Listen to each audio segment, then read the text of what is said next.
কোথাও প্রজাপতির মতো ডানা মেলে আলো দিচ্ছে সড়কবাতি, কোথাও আবার স্নিগ্ধতা ছড়াচ্ছে মুকুটবাতি।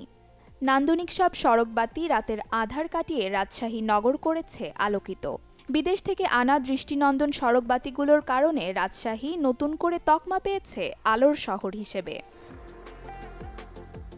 মহানগরীর তালাইমারি চৌরাস্তা থেকে কোর্ট, রেলগেট থেকে বিমানবন্দর, কাশিয়াডাঙ্গা থেকে বিলশিমলা, আলিফলাম মিম ভাটার মোড় থেকে বিহাস পর্যন্ত ২৩ কিলোমিটার সড়কে আধুনিক নান্দনিক সড়কবাতি রয়েছে। প্রায় ১৫ মিটার দূরত্বে বসানো হয়েছে পোল।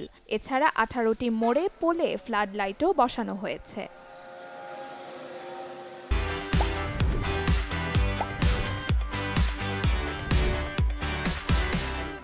এই সুনামের মাঝে সড়কবাতির ব্যয়ের হিসাব ভুলে গিয়েছিল নগর কর্তৃপক্ষ। বছর ২-১ ধরে ক্রমাগত এসব বাতি জ্বালানোর পর সম্প্রতি নগরবাসী জেনেছে এই খাতে নেসকোর কাছে বিদ্যুতের বকেয়া পড়ে রয়েছে অন্তত ৪৩ কোটি টাকা।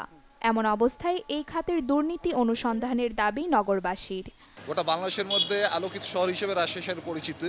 তো আমরা একটা জিনিস আমাদের চিন্তা করতে হবে, আমরা বুঝতে পারলাম পরবর্তীতে যে আমাদের লাইটগুলো অনেক সৌন্দর্য বর্ধন করছে, বাট সেই অনুযায়ী যে বিল প্রদান করার দরকার সেটা কর্পোরেশন দিতে পারছে না। সিটি কর্পোরেশনের কাছে প্রচুর পরিমাণে প্রায় ৪০-৪৫ কোটি টাকার মতো নাকি বকেয়া বিল আছে। এটা আসলে শহরবাসী জানতো না। তো আমরা এখন যা দেখছি যে লাইটের মাঝে মাঝে পোলের যে আলোগুলো কমিয়ে দিয়েছে, তারপরেও আলো স্বল্পতা কমেনি। এটা ঠিকই আছে। তো আসলে এটা আমার মনে হয় যে এটা পরিকল্পনা ভুল ছিল।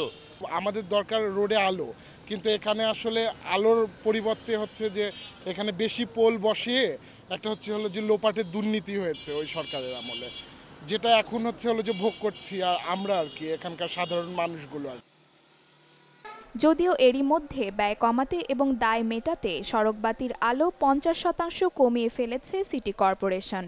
পুরো নগরী জুড়ে প্রতিটি সড়কে একটি পোল বাদ রেখে বাতি জ্বালাচ্ছেন তারা। নগরীতে সড়ক বাতিগুলোর পোল একটি থেকে আরেকটির দূরত্ব ১৫ মিটার। বর্তমানে ৩০ মিটার বেশি দূরত্ব রেখে বাতিগুলো জ্বালানো হচ্ছে। এরপরও নগরীতে আলোর স্বল্পতা নেই। তাই প্রশ্ন উঠেছে, তাহলে কেন এই অপচয়? আলোক সজ্জা এটা একটা জিনিস, আর আলোর বিলাসিতা এটা কিন্তু আরেকটা জিনিস।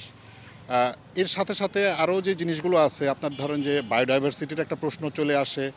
তারপরে যেটা আছে আপনার বিদ্যুতের অতিরিক্ত ব্যবহার। এখন যদি আমরা প্রথমত বিদ্যুতের কথা বলি, যে আমাদের আসলে বিদ্যুতের স্বল্পতা আছে। এই সীমিত বিদ্যুৎ নিয়ে আমরা তো আমাদের কলকারখানা গৃহস্থালির কাজ কারবার চালাবো। সেই বিদ্যুৎ যদি আমার এরকম পথে ঘাটে দিয়ে আসলে অপচয় হয়, আসলে অপচয় বলতে আমি যেটা বোঝাচ্ছি যে আলোক সজ্জা এক জিনিস আর আলোর প্রয়োজনীয়তা একটা জিনিস। আপনার একটা রাস্তায় যদি কথার কথা ১০০টা পোলে আপনার প্রয়োজন মিটে যায়, যে আলোর যে ব্যবহার, যেটার ক্ষেত্রে আমার নিরাপত্তা জড়িত, সেখানে আমি ২০০টা পোল কেন ব্যবহার করব? তো এখানে আমাদের আসলে ওইরকম সজাগ দৃষ্টিপাত ছিল কিনা আমি এটা নিয়ে সন্দেহ পোষণ করি। রাজশাহী সিটি কর্পোরেশনের প্রশাসক ও বিভাগীয় কমিশনার দেওয়ান মোহাম্মদ হুমায়ুন কবির জানান, বিদ্যুতের অপচয় কমিয়ে ধীরে ধীরে বকেয়া পরিশোধের উদ্যোগ নেওয়া হচ্ছে।